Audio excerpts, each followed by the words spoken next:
Bonsoir peuple de Dieu, je suis un Camerounais résident à Douala. Je viens pour témoigner tout ce que Dieu a fait dans ma vie.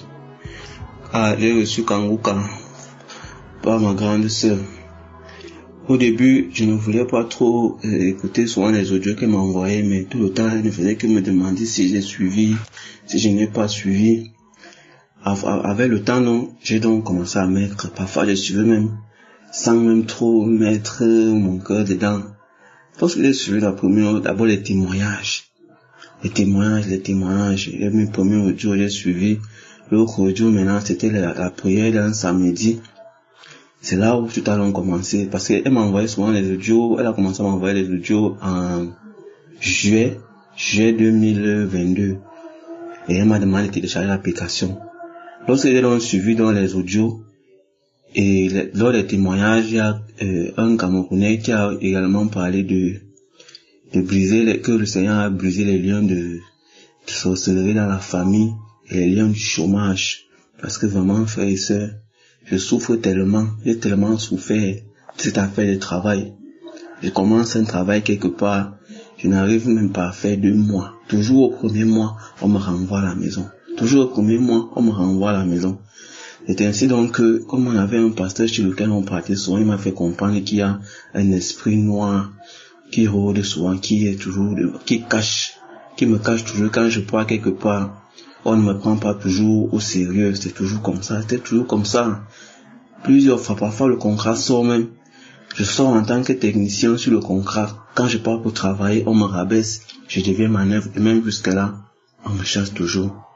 C'est donc comme ça que on m'a appelé pour un travail ici à Douala, parce que je vais à Yaoundé, on m'a appelé pour un travail ici à Douala. J'arrive, comme toujours, je n'ai pas cette chance-là. J'arrive ici à Douala, on me fait comprendre que quelqu'un d'autre a déjà pris ma place. Je reste donc ici, j'attends, je cherche les petits jobs, les petits travaux pour faire par-ci, par-là. C'est donc comme ça que on me fait appel. J'avais postulé quelque part, on me fait donc appel là-bas. Ici à Douala, on me fait donc appel là-bas, je pars. Je commence le travail bien. Même comme là-bas, on donne pas les contrats, tout ça. Donc, j'ai donc commencé dans le travail. Tel qu'on me l'a dit, j'ai commencé le travail, j'ai commencé à travailler bien. Mes frères et sœurs, avant même de partir commencer le travail là-bas, il a fallu beaucoup de conseils venant de ma grande sœur, de la famille, parce que je passais tout le temps à me lamenter. Je demandais à Dieu que pourquoi moi je n'évolue pas, pourquoi tout ce que moi j'ai fait ne donne pas. Pourtant voilà mes amis qui font ceci, ça marche, ils font cela, ça marche. Pourtant moi je n'arrive pas. C'est ainsi que, en suivant aussi les enseignements de Christ, en suivant ces enseignements qui disaient qu'un enfant de Dieu ne doit pas se lamenter. Ce sera comme si on reprochait à Dieu. J'ai commencé à mettre cela en application. C'est ainsi donc que ça a pu décanter ma situation par rapport au travail. J'ai donc travaillé donc sur 1 mois. Lorsque le 1 mois arrive, après maintenant, on me renvoie encore à la maison. Je n'étais pas le seul, on en renvoyait d'autres, mais je me suis revu encore, tombé encore dans les mêmes situations déjà passées. Je suis encore rentré pleurer, j'ai carrément perdu la foi.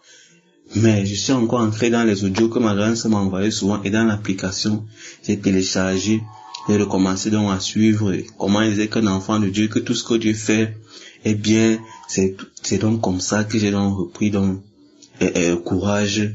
J'ai commencé à prier souvent avec le pasteur. Un samedi alors, c'était grave. Pendant que les autres témoignaient, je ressentais déjà, je bâillais, je crachais, je crachais. Après, le samedi là est passé. J'ai commencé à sentir comme si je veux vomir. Mais quand je veux vomir, presque rien ne sort, à part seulement la salive. Après, le tout là est passé. Maintenant, un autre samedi, j'ai décidé de suivre encore ces témoignages-là. En suivant les témoignages, j'ai commencé à ressentir, au début des témoignages, je ressentais déjà comme s'il y a une autre force dans mon corps.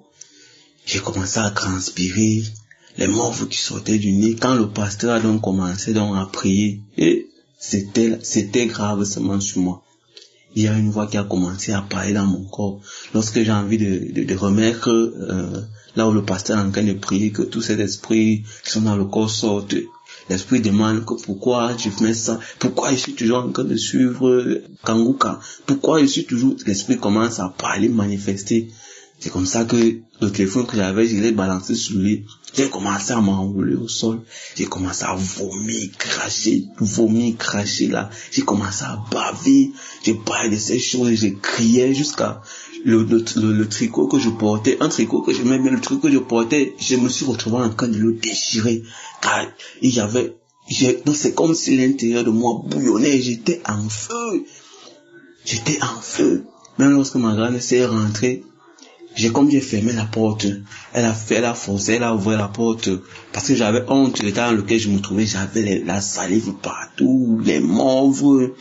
Au fur et à mesure que le pasteur priait, c'est comme ça que les manifestations s'intensifiaient sur moi. Lorsque ma grand-mère s'est donc rentrée, elle a commencé à m'aider aussi dans la prière. Elle a commencé à prier sur moi, mais j'étais vraiment bizarre.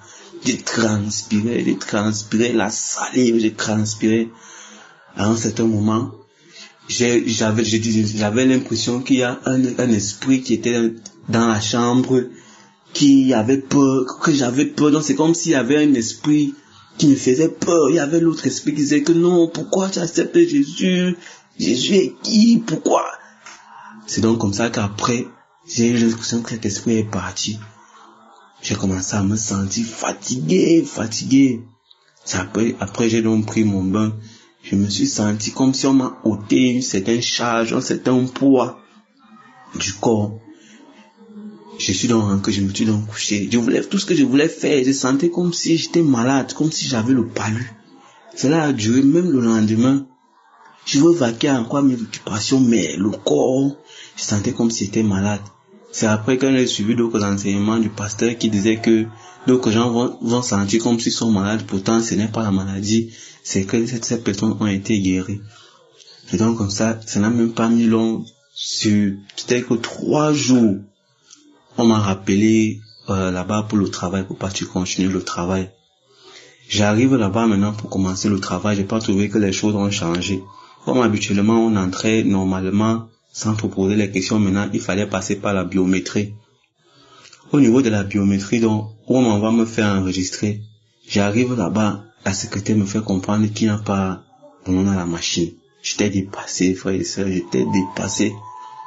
J'arrive, je pars le premier jour. J'étais même avec un autre ami là qu'on a aussi envoyé à la maison. On part, lui il a fini sa part en moins de 5 minutes. Maintenant quand moi je viens, on me fait comprendre qu'il n'y a pas mon nom à la machine. J'ai appelé les gens par-ci, par-là, appelé. C'est que tu dis, Seigneur, comment tu fais qu'on m'appelle maintenant là, c'est comme si tu m'as encore lâché. Mais j'avais gardé la foi que le tour aussi, c'est mon tour. Car je suis sûr que ces liens de sorcellerie, ces liens qui m'empêchaient d'évoluer ont été brisés. C'est donc comme ça que le deuxième jour, je pars. La femme là, on me fait comprendre qu'elle n'est pas là, qu'apparemment elle a voyagé. Toute cette semaine-là, je partais, je ne la trouvais pas, je ne la trouvais pas. Et donc comme ça que j'ai appelé le monsieur qui avait pris mon dossier. Je l'ai appelé pour lui demander que mais comment on me fait comprendre qu'il n'y a pas mon nom à la machine et tout. Ce soir là, je suis encore rentré, j'ai encore prié, j'ai encore mis Kanguka, j'ai suivi. J'ai dit à Seigneur que Seigneur, voilà ma situation du travail qui veut encore tomber à l'eau. Aide-moi, je t'en prie.